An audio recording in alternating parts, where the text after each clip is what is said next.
Dialogue Guinée avec Jeunes Patriotes. Jeunes patriotes. Bienvenue. Aujourd'hui, on est le vendredi 26 septembre 2025 et on va se pencher sur une situation politique assez complexe, on peut dire. Le référendum constitutionnel récent en Guinée. Un vote, qui a donné des résultats officiels massifs pour le oui, mais alors qui déclenche énormément de controverses, une opposition vraiment farouche. Donc, notre sujet, ce référendum. Présenté comme une étape clé pour sortir de la transition militaire, avec des chiffres officiels impressionnants, près de 90% de oui, mais contesté, immédiatement. Et pour décrypter tout ça, on a deux sources vidéo, très différentes. D'un côté, un débat plutôt analytique, posé sur New World TV, et de l'autre, une chronique de Dialogue Guinée, beaucoup plus corrosive, polémique même.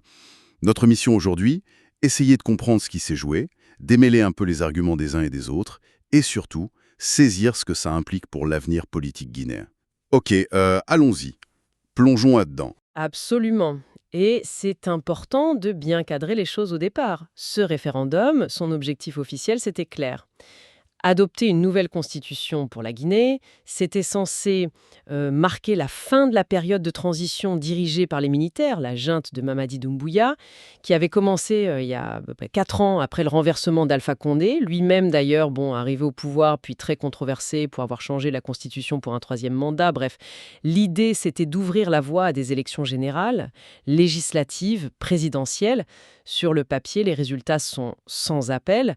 Victoire écrasante du oui, on parle de 89-90%, et un taux de participation annoncé comme très très élevé, près de 86%. Commençons par la première source, ce débat sur New World TV. Alors, sans grande surprise du côté des autorités de transition, c'est le satisfait fait. On brandit ces résultats comme une preuve d'adhésion populaire, comme l'étape indispensable pour revenir à un ordre constitutionnel normal. On dit aussi que l'organisation s'est bien passée. Mais alors de l'autre côté, chez l'opposition, le son de cloche est radicalement différent. Le mot mascarade électorale est lâché, le rejet est total. Et la critique, elle ne porte pas juste sur les chiffres, mais sur tout le contexte, les conditions du vote. Oui, et c'est là qu'un des analystes invités dans ce débat, il met le doigt sur quelque chose d'intéressant. Ce qu'il appelle un décalage saisissant. Il rappelle l'espoir énorme, la liesse même à Conakry quand Alpha Condé est tombé. Et il pose la question un peu désenchantée, tout ça pour ça. C'est fort comme questionnement. Ça traduit un scepticisme assez profond. Et ce scepticisme, il vient d'abord du timing. Pourquoi attendre presque 4 ans après le coup d'État pour lancer ce processus constitutionnel? Est-ce que c'était vraiment la priorité absolue pour le pays? Et puis il y a la question de la représentativité de ce vote. C'est quasi 90% de oui. Est-ce que ça reflète une vraie vague d'adhésion populaire, spontanée? Ou est-ce que c'est plutôt le résultat d'une machine électorale, disons, bien huilée par le pouvoir? Surtout que l'opposition, d'après cet analyste, est décrite comme bâillonnée, elle a du mal à se faire entendre. Oui, tout à fait. Et l'analyse pointe aussi une impression de continuité assez troublante avec l'ère Condé, malgré le changement de régime. À part l'éviction de certaines figures politiques, l'analyste suggère que sur le fond, les méthodes de gouvernance n'auraient pas tant changé que ça. Et puis, il y a cette idée assez subtile mais importante que le peuple aurait été piégé. Comment ça, piégé? Expliquez-nous un peu. Dans le sens où beaucoup de Guinéens voulaient ardemment la fin de la transition, un retour à la normale, c'est compréhensible.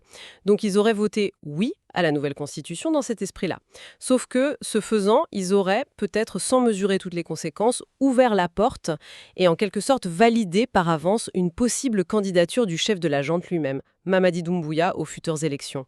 Ce n'était peut-être pas l'intention première de tous ceux qui ont voté oui, quoi. Ah, et c'est là que ça devient vraiment crucial. On touche au cœur de la controverse. Et ça, c'est soulevé avec force par le second analyste dans la même source. L'élément clé, le point de friction majeur, ça semble être une modification constitutionnelle bien précise dans ce nouveau texte. Exactement. Il faut se rappeler qu'après le coup d'État, il y avait eu un document important, la charte de la transition, une sorte de constitution provisoire. Et cette charte, apparemment, elle contenait une clause importante. Elle disait, noir sur blanc, que les militaires engagés dans la transition, donc y compris le chef de la junte, ne pourraient pas se présenter aux élections suivantes. C'était vu comme un engagement fort, une garantie que les militaires allaient bien rendre le pouvoir aux civils. Et donc, cette nouvelle constitution, soumise au vote, elle ferait sauter ce verrou. C'est ça l'idée. C'est précisément ce que dénonce l'analyste. Cette restriction, hop, elle disparaîtrait dans le nouveau texte. Conséquence directe et immédiate, la voie serait légalement ouverte pour que Mamadi Doumbouya soit candidat. Et pour les critiques, c'est ça le véritable enjeu caché de ce référendum, bien plus que le reste du contenu. Ce qui expliquerait, d'après cet analyste en tout cas, l'atmosphère un peu particulière autour du vote. Il parle d'un climat très militarisé, d'une ambiance qui ressemblait plus à une campagne électorale pour un candidat unique, le chef de la junte, qu'à un débat démocratique serein sur une nouvelle constitution. Tout à fait. Et cette perception, elle nourrit une crainte plus large, celle que l'armée ne soit pas vraiment prête à lâcher le pouvoir rapidement. L'analyste parle aussi d'un muselement, pas seulement de l'opposition politique, mais aussi de la presse indépendante. Il utilise l'expression méthode forte. Ça suggère un climat de pression, peut-être même d'intimidation. Pas idéal pour un débat ouvert, hein. Donc il y a une contradiction flagrante qui est pointée là. D'un côté, l'engagement initial des militaires, on est juste une parenthèse, on rend le pouvoir aux civils. Et de l'autre, une manœuvre constitutionnelle qui semble taillée sur mesure pour permettre aux chefs de cette transition de rester au pouvoir, mais cette fois via les urnes. L'analyste parle même de recul démocratique. C'est exactement ça. Et même si, comme le nuance un des analystes, l'étape du référendum en elle-même, elle était attendue par une partie des gens comme un moyen de sortir enfin de cette transition qui durait. Le processus semble, pour ces critiques, vicié dans son intention et dans sa mise en œuvre. On voulait tourner la page Condé, ses dérives, et on risque de se retrouver avec un schéma un peu similaire. Un homme fort qui utilise la Constitution pour se maintenir, avec une légitimité par les urnes obtenue dans des conditions, bon, pour le moins contestables, selon...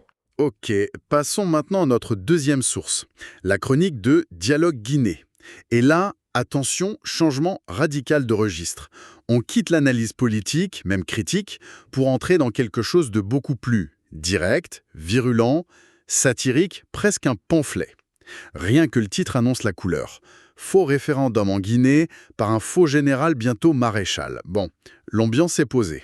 Oui, le ton est extrêmement acerbe, parfois insultant, il faut le dire. D'entrée de jeu, l'auteur tourne en dérision le score officiel du oui. Il affirme de façon très imagée que même Jésus-Christ ou Mahomet n'obtiendraient pas un tel score, plus de 90% en Guinée aujourd'hui. C'est sa manière de dire que ce chiffre est totalement fantaisiste pour lui, fabriqué. D'accord. Mais au-delà du style, quel est l'argument de fond qu'il développe dans cette chronique? L'argument central, qui est martelé, c'est que Mamadi Doumbouya n'agirait pas du tout par conviction démocratique ou par respect pour les Guinéens. Sa seule préoccupation, d'après cette source, ce serait de donner des gages à la communauté internationale, ce que l'auteur appelle les Blancs et les institutions blancs. Il vise sans doute les gouvernements occidentaux, les organisations comme l'ONU, l'UE, peut-être la CEDEAO aussi. Doumbouya craindrait et respecterait plus ses acteurs extérieurs que son propre peuple, en fait. Donc le référendum, ça ne serait qu'une façade pour l'international, pour faire bonne figure. C'est exactement la thèse, un stratagème, dit l'auteur. Une mise en scène pour calmer les critiques internationales, éviter les sanctions.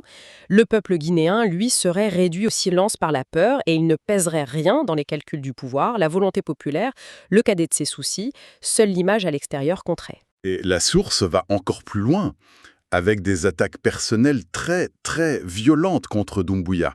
Et là, c'est important de le repréciser, on rapporte ici les opinions, les accusations très tranchées de cette source pour montrer la diversité du matériel. On ne les endosse absolument pas. L'auteur accuse Doumbouya de mépriser la peau noire, de ne pas supporter qu'un autre noir lui soit supérieur hiérarchiquement. Oui, ce sont des accusations extrêmement graves. L'auteur va jusqu'à dire que le coup d'État contre Condé, ce n'était pas lié à la situation politique, mais que ça se serait produit de toute façon. Que ça viendrait d'une ambition personnelle démesurée et ancienne de Doumbouya. Et puis, il y a des comparaisons historiques très dures, très marquées idéologiquement. C'est-à-dire, Eh bien, Doumbouya est dépeint comme un nègre de service, un traître à l'Afrique, dans la lignée de ceux qui auraient collaboré avec les colons ou participé à l'élimination de figures comme Sékou Touré, Sankara, Lumumba. Il serait, selon cette lecture très orientée, au service d'intérêts étrangers, un gardien aux portes de notre Afrique pour empêcher son émancipation. La conclusion est lapidaire. Un homme blanc à la peau très noire à la tête de notre Guinée. bon, On est clairement dans une rhétorique très forte, là. Ça dépasse l'analyse politique, on est dans l'attaque personnelle, idéologique, très clivante. C'est un contraste saisissant avec la première source plus mesurée. Absolument. La nature des critiques est radicalement différente. Analyse politique et procédurale d'un côté, attaque ad hominem, idéologique, presque raciale de l'autre. Et pourtant, malgré ces différences énormes de ton, d'approche, il y a quand même des points de convergence assez frappants qui ressortent de ces deux sources. Ah oui, non, lesquels par exemple? L'analyse sceptique qui pointe le décalage dans la source 1 ou par la dérision totale des chiffres dans la source 2. Aucune ne semble croire que ce 90% reflète la vraie volonté populaire. Deuxièmement, et c'est peut-être le plus important, les deux sources identifient la modification constitutionnelle sur l'éligibilité des militaires comme étant la clé de lecture, le point fondamental de ce référendum. C'est vu comme l'objectif stratégique. Là où elles divergent, par contre, c'est sur la motivation profonde derrière cette manœuvre. C'est-à-dire que la première source, New World TV, y voit plutôt une manœuvre politique interne pour assurer une continuité du pouvoir. Exactement. Une stratégie calculée pour lever un obstacle légal à une ambition présidentielle. Alors que la seconde source, Dialogue Guinée, l'interprète de manière plus cynique encore. Pour elle, c'est une stratégie qui vise avant tout à satisfaire, voire à tromper, la communauté internationale par crainte des sanctions.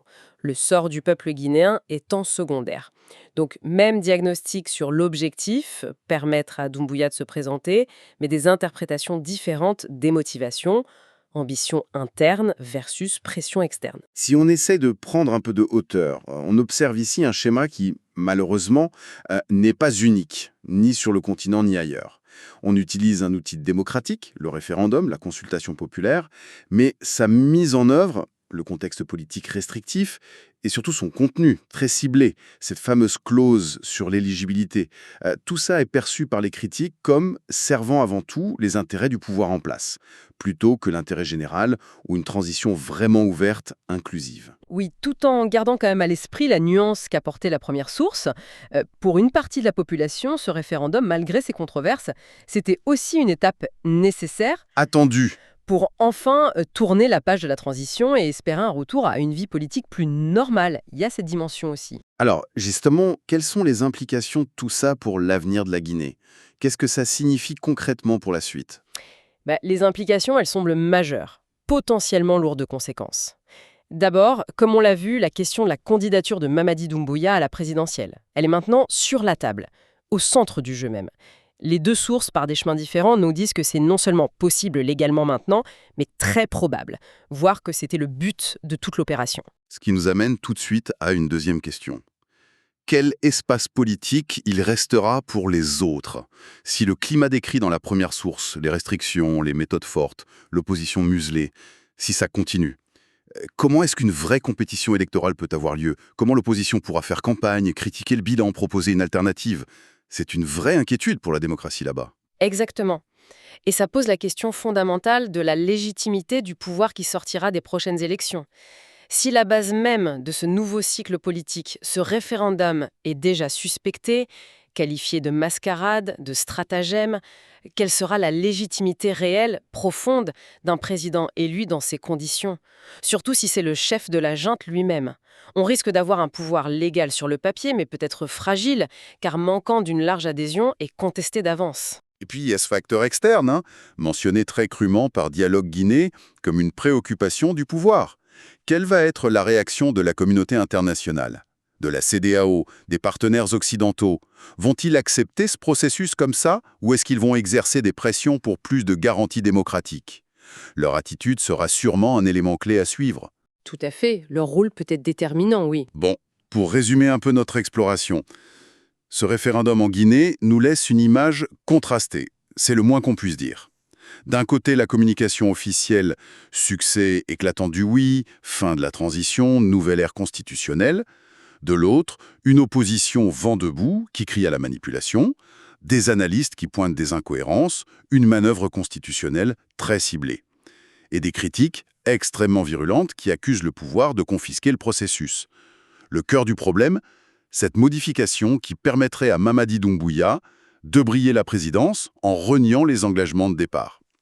L'authenticité de l'adhésion populaire, la sincérité de la démarche, tout ça est au centre des questions. Et ça soulève une question importante qui va peut-être au-delà de juste savoir qui sera candidat.